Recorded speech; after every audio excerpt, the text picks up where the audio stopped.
प्रणाम सब गोटे के। हम शालिनी झा के बीच उपस्थित छी एक सुंदर सन बटगबनी लऽ कऽ। तो सुनू अहाँ सब सुंदर सन बटगबनी और यह आशा के संग जहाँ सबके नीक लागे। धन्यवाद।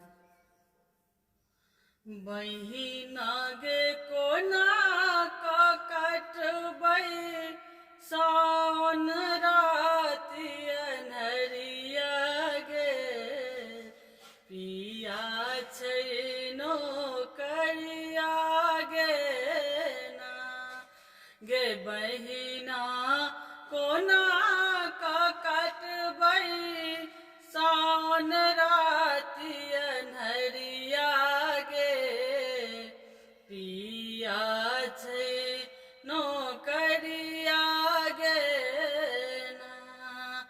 एक तो राति अन्हार सूझै घर न दुआर, एक तो राति अन्हार सूझै घर न दुआर, एक तो राति अन्हार सूझै घर न दुआर, सूझै घर न दुआर। गे बहिना कोना कऽ सुतबै पिया के पलंगिया गे,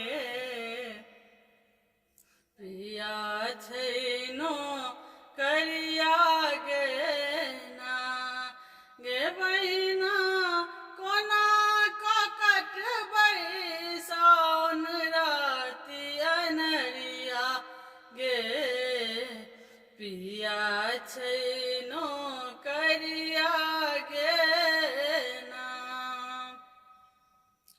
सखी सब झूमी झूमी गाबै गीत, दूर हमर मानक मीत।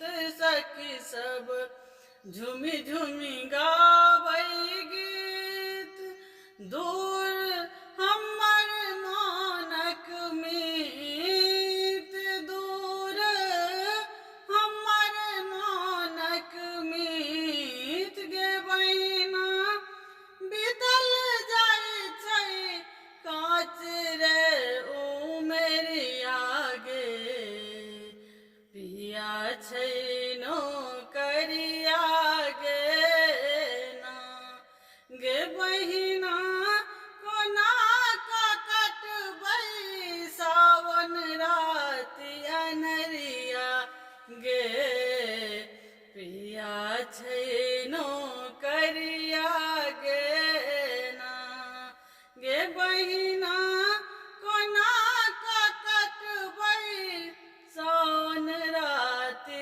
अन्हरिया गे, पिया छैनो करिया गे ना, पिया छैनो करिया